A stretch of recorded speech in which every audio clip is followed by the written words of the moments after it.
आज फिर मेरे डायरी से कई विद्यालय के नाम बाहर आ चुके हैं। मैं तस्वीरों में भी आपको दिखाना चाहता हूं कि वो विद्यालय कहां के हैं, कहां पर हैं और कैसे वहां पर काम काज चल रहा है। मैंने सोचा कि उन्हें दिखाया जाए, आपको बताया जाए कि किस तरह से यहाँ विद्यालय में इनकी मान्यता है, ये क्या बच्चों को परोस रहे हैं। ये कई जानकारियाँ हम आपको देना चाहते हैं। हम आज हमारा जो सर्वे था, हमारी जो सूची बनी, वो KN एजुकेशनल सोसाइटी, किसान convent school, Amina convent school और भी कई ऐसे स्कूल हैं जिनकी सूची हमने तैयार की। यहाँ के प्रधानाचार्य बीना शर्मा, ललित श्रीवास्तव और सियाराम जी से मेरी बात हुई तो उन लोगों का कहना था कि अगर मान्यताएं विद्यालय की नहीं हैं तो उन स्कूलों को, विद्यालयों को बंद कर देना चाहिए। सरकार को उस पर एक्शन लेना चाहिए, क्योंकि बच्चों के मुस्तकबिल के साथ, उनके अभिभावक के साथ छेड़छाड़ नहीं करना चाहिए। देखिए, होना तो ये चाहिए कि जिनका मान्यता विद्यालय का, गार्जियन को भी इसमें जागरूक होने की ज़रूरत है।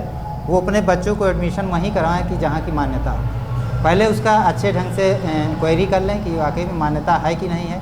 अगर मान्यता नहीं है तो फिर उससे हट के जहाँ भी मान्यता है वहाँ बच्चों का एडमिशन करवाएं, जिससे उनका फ्यूचर सुरक्षित रहे। किसान कॉन्वेंट स्कूल नर्सरी 2 ईयर तक इसकी मान्यता है और ये 2014 से पहले ही इसका मान्यता जो है रिलीज़ हो चुका है बेसिक शिक्षा विभाग बलरामपुर से। उसी के आधार पे विद्यालय चल रहा है और पढ़ाई की गुणवत्ता को ध्यान में रखते हुए शिक्षा के साथ साथ सुसंस्कारित किया जाता है बच्चों को, जो आगे चल के शिक्षा के साथ साथ सुसंस्कारित बने और देश की सेवा में वो जुटे। क्वालिफाइड टीचर यहाँ जी, यहाँ जो भी टीचर रखे गए हैं वो बच्चों के भविष्य को देखते हुए उनको रखा गया है कि जिससे बच्चों को अच्छे ढंग से वो पढ़ा सकें और अच्छी शिक्षा और अच्छे संस्कार दे सकें। कई लोगों के सवाल थे कि इन स्कूलों से मिला जाए कि इनकी मान्यता है या नहीं है, ये लोगों को शिक्षा परोस रहे हैं या धोखा, ये बहुत बड़े सवाल थे। सबसे पहले हम आमिना कॉन्वेंट स्कूल में पहुँचे तो स्टाफ ने मुझे बताया कि वहाँ की जो प्रिंसिपल हैं बीना शर्मा, वो अपने ऑफिस में बैठी हैं। उनसे आप बात करिए, वो पूरी बात बताएंगी कि स्कूल में मान्यता है या नहीं है। देखिए सर, मेरा नाम बीना शर्मा है। मैं आमिना कॉन्वेंट स्कूल की प्रिंसिपल हूँ और जो स्कूल है हमारा नर्सरी टू 8th अफिलेटेड है इंग्लिश मीडियम से। पहले तो मैं बता दूं, लोग यूपी बोर्ड का मतलब समझते हैं कि सिर्फ हिंदी मीडियम। ऐसा नहीं है। यूपी बोर्ड में इंग्लिश मीडियम भी होता है और हिंदी मीडियम भी होता है। और हमारा स्कूल जो है ये यूपी बोर्ड से इंग्लिश मीडियम का स्कूल है। यहाँ हम अप टू 8 तक की पढ़ाई कराते हैं नर्सरी से। यहाँ छोटे बच्चों के लिए टॉय रूम भी है, अदर एक्टिविटीज़ भी हैं और जो भी सब्जेक्ट्स हम उनको पढ़ाते हैं कोशिश करते हैं उसका लाइव हम उनको दे सकें, उसका लाइव डेमो करा सकें ताकि बच्चे ईज़िली वो टॉपिक्स को समझ सकें और कैच कर सकें। उसके लिए हम अपने प्रोजेक्टर को यूज़ करते हैं और भी कंटेंट यूज़ करते हैं, वर्किंग मॉडल यूज़ करते हैं चीज़ों को समझाने के लिए। साइंस का, EVS का जो भी होता है या मैथ्स में भी यूज़ करते हैं।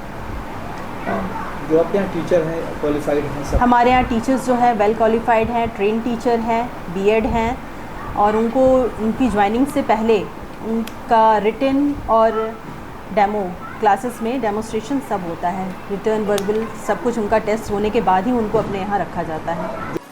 ये कई ऐसे महत्वपूर्ण सवाल हैं जो जनता सरकार से पूछ रही है, अब पत्रकारों से भी पूछने लगी है कि आखिर वो अधिकारी कहाँ गए जो सरकारी सैलरी तो लेते हैं लेकिन अपने ऑफिस से नहीं निकलते। हम चाहे DIS हों या BSA हों, इन सभी लोगों को फ़ोन कॉल्स किए जाते हैं तो ये लोग ये कहते हैं कि मैं इसको दिखवा रहा हूँ। दिखवाने के बाद ये नहीं पता होता है कि रिज़ल्ट क्या निकलेगा।